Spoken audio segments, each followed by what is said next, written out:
from the older generation. And I want to believe strongly that these were some of the issues that were created to make sure that the skills that the younger ones need can also be developed going forward. So yes, there are so many platforms under which some of these things could be taken note of.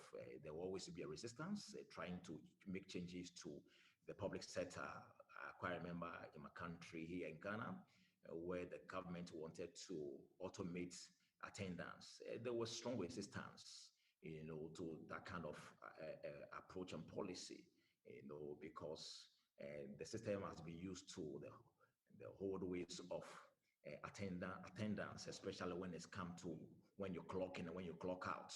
You need a very strong hand to be able to make sure that some of these measures are implemented. So these are some of the few issues that we should take note of going forward. So thank you very much, Karen. Thank you. And maybe to Kweku, if I can, there was a very interesting question put into the Q&A asking, I'm going to slightly rephrase the question, but I mean, essentially it was contrasting those working as politicians or in the political sector, and the fact that often these positions are short-lived for a number of years, and then of course people are up for re-election, compared to other individuals in the public sector, of course, have kind of, permanent positions. Do you have any views on the kind of trade-offs that are present, and any of the concerns or the advantages to either approach? Well, the permanent civil servants, of which I was one, are meant to be the stable backbone to the political class, because they come and go. And they, from my experience, they come in with varied backgrounds, from the experienced, the not so experienced, from the informed to not so informed. And your job is to work with them. In fairness, most of them are prepared to listen and admit their shortcomings. So what we see on the political soapbox versus what you see in the government department behind the curtains, it's a very different dynamic, where they accept to be, for some it's a learning experience, to be very candid. For some it depends on the background of the individual. But our democracies are generally younger democracies, but as they evolve, gradually you're getting more and more experienced professionals going into politics, coming via parliament. So there's some element of self-correction with time, in terms of the caliber of people who come in as the political appointees. But I think, having said that, and having traveled widely across the African continent and other continents, I still think that there's scope for improvement by offering a certain basic minimum training for people before they occupy public office. For example, how to work with the Financial Administration Act is important, because you can campaign and win elections all you like, but when you come, you're confronted with the Public Finance Management Act, which ties your hands. When you come, you are tied to the Public Procurement Act, which tie your hands. And when you try to breach these, then you dent the public confidence. And sometimes people act out of ignorance. They're just not aware of that universe until they come into office and realize this is what they need to work with. So I think it's important that as our democracies evolve, we continue to reinforce those pillars. We also need to reinforce or rebuild the technical class, or the professionals, or the content leaders, as Professor Cornerstone described, because they are the backbone. They give guidance to the ministers and what have you, that the public tends to see. What the public doesn't see is what happens in the background, where the briefing sessions that are held for them to prepare them to come and interact with the public, whether it's parliamentary questions or whatever. It's all prepared by technical people. The political people just come and deliver, but they are part of some of these discussions.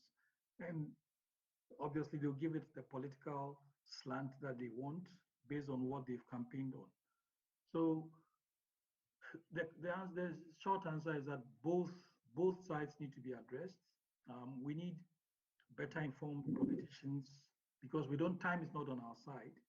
We don't have time for people who are now coming to learn on the job, because when you come, you're coming to lead. In the private sector, there's no way they will put a neophyte at the helm of affairs without the benefit of going through some apprenticeship over the years and being prepared for leadership and succession. You can't just supervise a private enterprise that generates millions of dollars or billions of dollars in turnover with no experience. How much more public sector that you are custodian of so much for the public. You are the steward of the resources for the public. And if you don't have the skills to run an institution, then I wonder the kind of leadership that you're going to offer. So there's no easy answer, but I think we can shorten the time and the pain points by using people who are qualified and who understand what their mandate is. I've lived in Singapore before for a couple of years, and I go there very often. And if you look at the quality of the ministers, it's a model that I think all countries should try to emulate, where they have very good quality individuals who become ministers. I remember when I was in grad school as well, we had a talk from the foreign minister of Mexico. And again, it was like a macroeconomics class. I was so impressed that this is not even the finance minister, this is the foreign minister. And he understood macroeconomics, interest rates. Those are the caliber of people we need if we want we want to shorten the time to get us out of economic quagmire into a more progressive or more progressive economies, or economies that are thriving. Then you need the right people. You can't use ideology and talk your way through to success. It takes know-how, and I think that we must pay attention to that. Thank you. No, I think it's a very interesting point. I mean, I always find it very intriguing that you look across different countries and they have quite different approaches to the requirements of giving a minister a particular portfolio. And certainly in the UK context, you don't need to have any particular experience to be given a particular portfolio. And I always find it surprising that this isn't debated more widely. So I think it was a good question from one of our... Behind the scenes, they get a lot of briefing. Those who want to learn actually do learn a lot if they really want to learn. And what they bring to the table is they are good communicators and they can carry the public with them. Whereas the technical people are not necessarily good communicators. So there's a blend. But if you have somebody who's a good communicator and understands technical content as well, then it's a huge advantage for the country they work in. But may I take this opportunity to answer another question? I see a lot of the audience wants to know the outcome of the survey that I did. Of course. So I think 98% sat on the left, which was the corporate world. Only a few people, I could count them on my hand, chose to work for public service, which is a shame. Having started my own career in the public service, I thought it was a shame, but it's a pointer to how the public sector is perceived, and people don't think very highly of public service careers. They think it's better to be in the private sector. So I was disappointed, but I used it as an opportunity to talk to them, to reconsider the options or the choices they were making, because I'd done almost a decade in the public sector and I don't regret it. And if I had to do it again, I'll do it all over. I'll do it again. I hope it answers the curiosity from the audience. Thank you very much. Of course, Malcolm, yes. Can I ask a question of Kweku? Sure. One thing that we've noticed in the UK over the past, well, certainly 2 years with COVID, but also earlier than that, is an increasing interest in graduates looking for opportunities to work for purposeful organisations where they can make a difference, where they can have an impact. Have you noticed in your travels, your experiences over the last few years, whether that is changing now, that 2%, whether that is increasing now in your You mean purpose-led organizations? Are you talking about the emergence of purpose-led organizations? Purposeful organizations, where graduates are choosing organizations because of what the organization does as remuneration. Sure. I think I can use my own institution, Standard Chartered, as an example, where I think around 2010 or 2011, we came out with a purpose statement, here for good. And some market commentators laughed at us. I mean, I read in the FT and people thought we were mad. I mean, how can you make money and be here for good? But there were certain red lines we drew, treating customers fairly, market abuse, diversity and inclusion. You know, we drew certain red lines and we judge ourselves by those standards. I think 10 years down the road, we're on the right side of history, where now it's becoming more mainstream. Issues like sustainability and some of the stands we took more than a decade ago, where we had position statements on exposures to the dirty industries and the industries that exploited labor unfairly. We developed position statements on such industries way back around 2008. And these have become mainstream now, where some assets risk becoming stranded assets because either they are considered too dirty, too harmful to the environment, too exploitative of humans. And you do see that the emerging generation, the young people coming out of college, it makes a difference to them which organization they join. I do have a friend whose daughter completed engineering in Cornell, and she had a choice between a defense industry that would have paid her a lot and a public institution which would not pay her as much as the defense. But she opted for the public because she didn't want to be associated with ammunition and all that. So I think there's a change in attitudes of the younger generation. They want purpose and they want it to be aligned to their own values, and they are prepared to make that sacrifice in place of money, which is good. But I would advise young people to also think of public service. If there are any on this call who think that it's not worth their while to invest some time in public service, I would say you're making a mistake. It is good, it's worthy, and you should give it a try if you get the opportunity. Thank you. Thank you very much. I mean, following on from really a bit of the themes we've been talking about here and sort of cutting across a number of questions, perhaps, Malcolm, I could put to you. I wonder what you think can be done, perhaps reflecting on your own experience, for people to have more confidence in public sector leaders. I mean, obviously you're working in higher education, but you might want to reflect broader than that.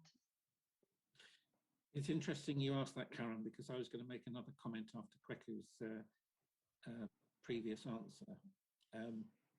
I think we've seen something quite significant during COVID that's different, that has, I think, for some people, given greater confidence in public sector leaders, and that is now obviously your politics might have a view on this, but I think the platform and the need for reasoned explanations of the response to COVID.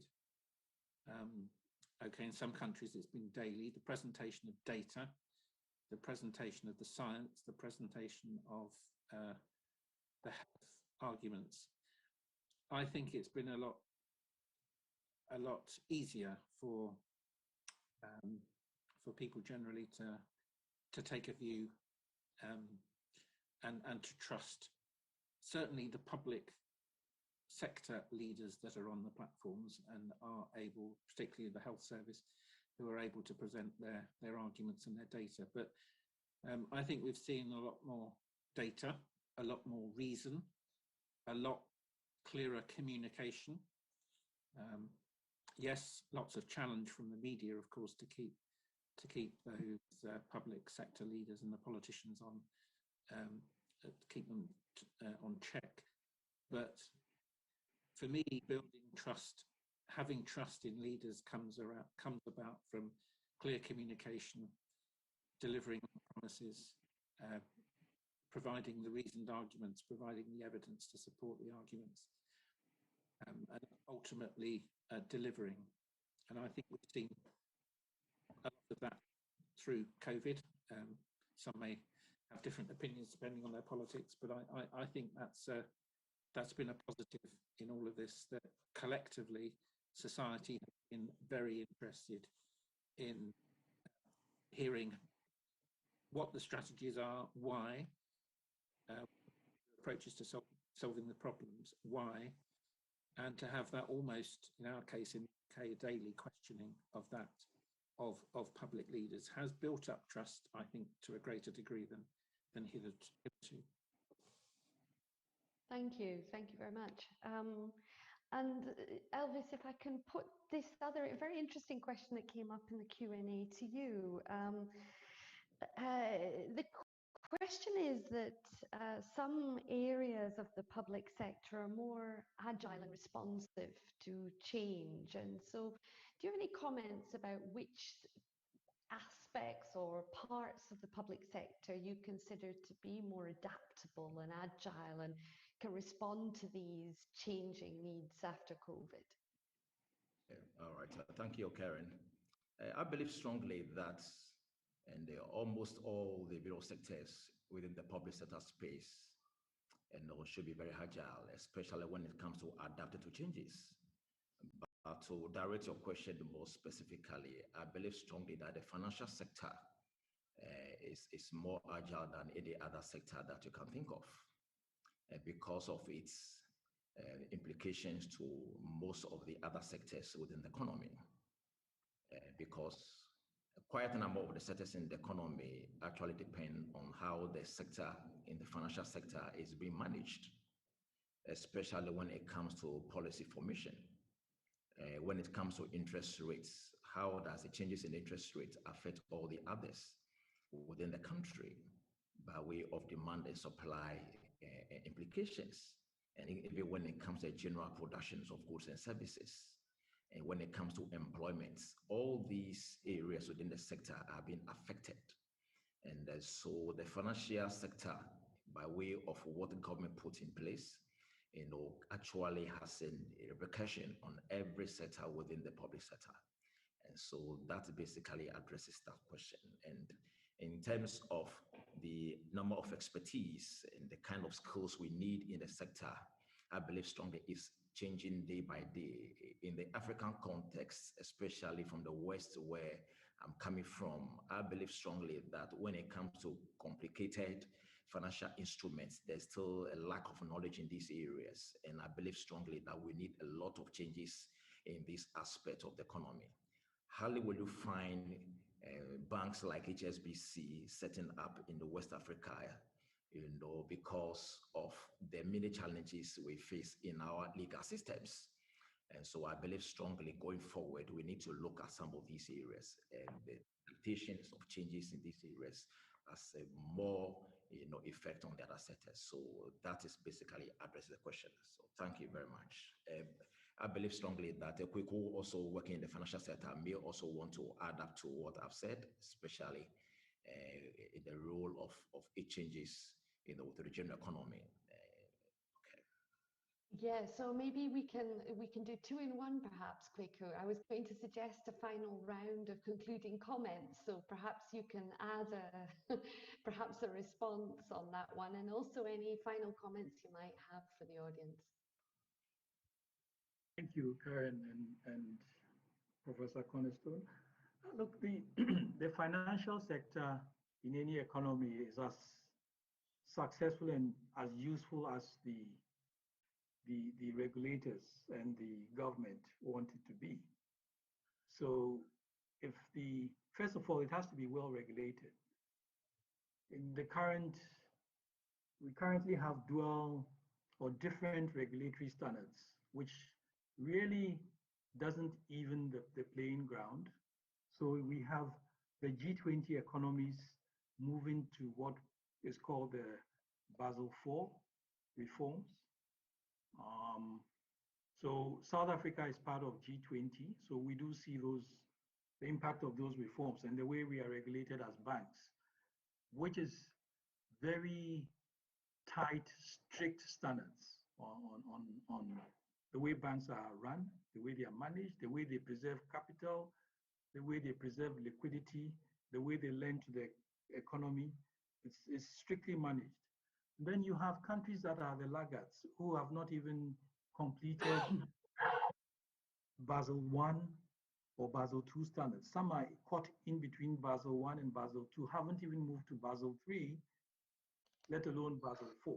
Now, these Basel principles are not academic stuff. It's really how banks are regulated, and that's why banks can withstand shocks. So you will see that in this COVID crisis, a lot of banks have come out strong. Why? Despite the devastation in the economy, it's because of these rules that were put in place post the 2008 financial crisis, where you have very strict capital buffers and liquidity buffers and very strict macroprudential standards to follow.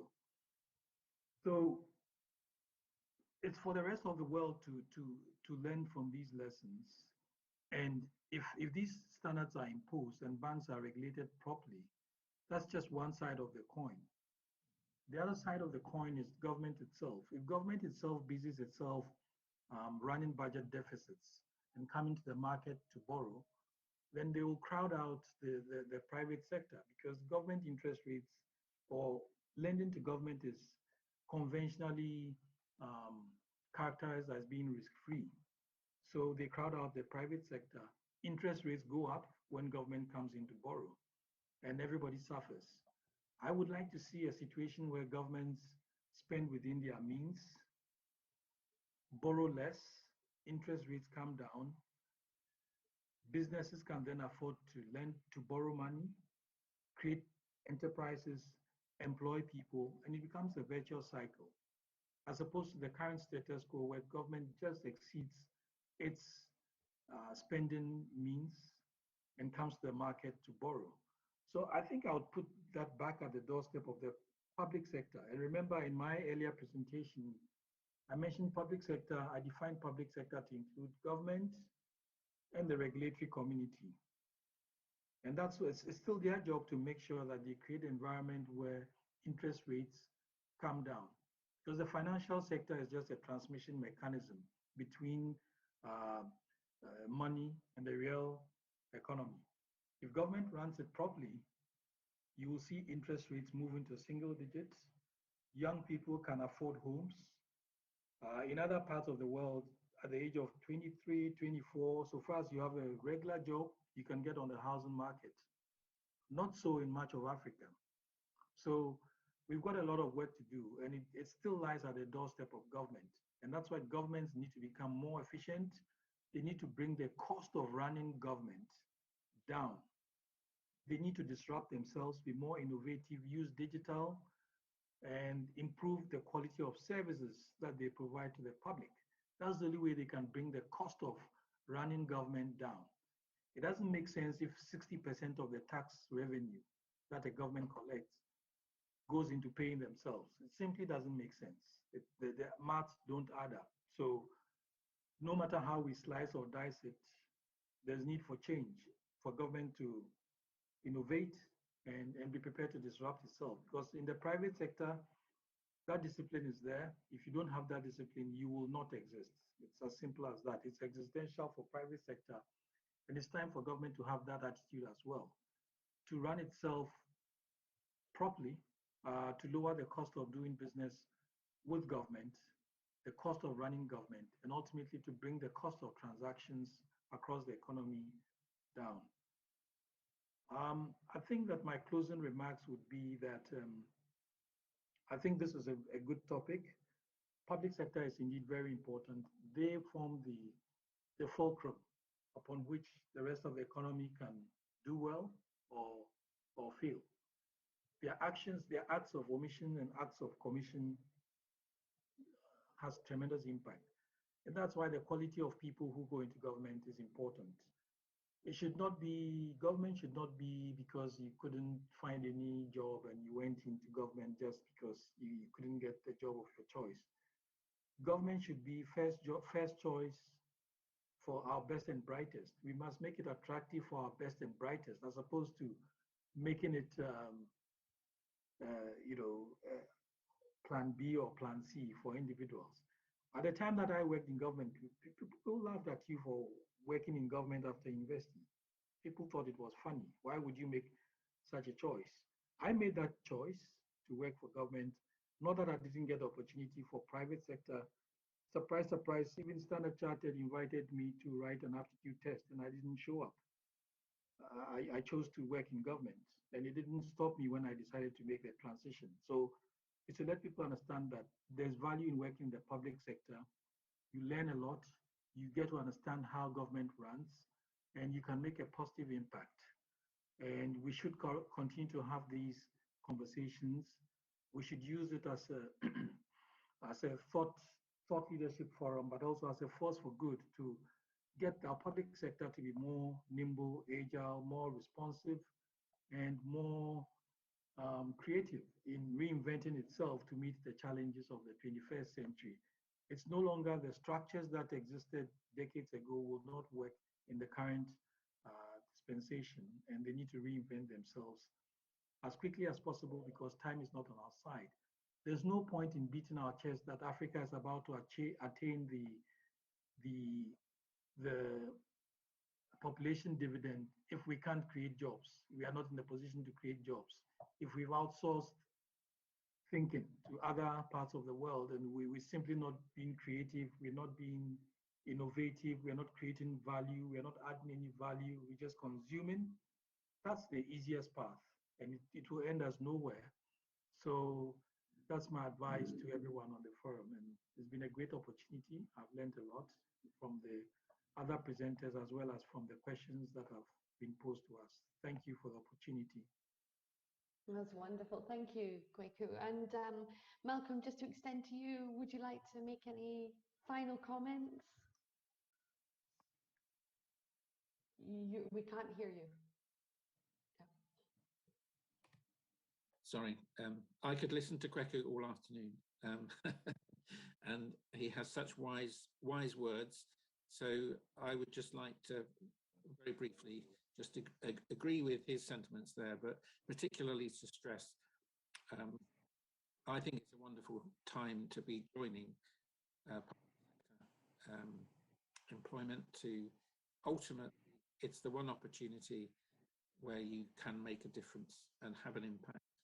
Yes, there's considerable bureaucracy that needs to be countered, but I think public sector is learning from these recent tests of COVID and other challenges, and there will be opportunities. But you know, my entry into public sector was fueled by a desire to make a difference, to make an impact. I wouldn't go anywhere else. So I would just conclude with that comment. If you want to make an impact, this is where you need to be. That's wonderful. Thank you.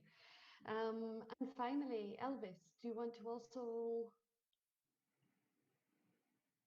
Oh, we also can't hear you. Yes, okay, sorry about that. No problem. Yes, I will focus more by concluding the area of how connected our leaders in Africa should be in the managing their various departments and institutions. The days of seniority on how long you be in the public sector should be an issue of the past, and how well connected you are to people in politics. I believe strongly that going forward, leaders in the public sector space in Africa should be closely with the private sector. The private sector should be involved when it comes to policy making. So when the policies, are brought forward, it is very, very relevant to what happens on the ground. Quite unfortunate, these things haven't been happening here in Africa. Politicians, those in government make policies without engaging the private sector, and therefore it becomes very difficult for the two to work together. But going forward, I believe strongly that connection between the two institutions should be the way forward for the African markets. And I believe strongly that is going to be a game changer for the African economy. So thank you very much once again for the opportunity. Okay. Thank you very much. So just to conclude with a few comments from me, of course, a massive thank you to all the panelists. I mean, it's a testament to how engaged all our audience were. Almost all of them stayed until the end of what was quite a long session. So, and you've got lots of comments of how interesting they found the session. My apologies to anybody in the audience who asked a question and I didn't manage to get round to it. We actually had a massive number of questions. So I do hope you'll be able to join us for future events and ask questions, and I'll promise to try and get round them. So thank you to our audience, and just a quick mention to all the people really behind the scenes who have made this happen today, because apart from our panelists and our audience, there's actually a lot goes on behind the scenes, and in this case, across in Accra Business School, and also at Westminster Business School, there's been a lot of work done to make this happen. So without further ado then, I do hope to see some of the audience again at future events, and it just leaves me to say to stay safe and well. Thank you. Thank you.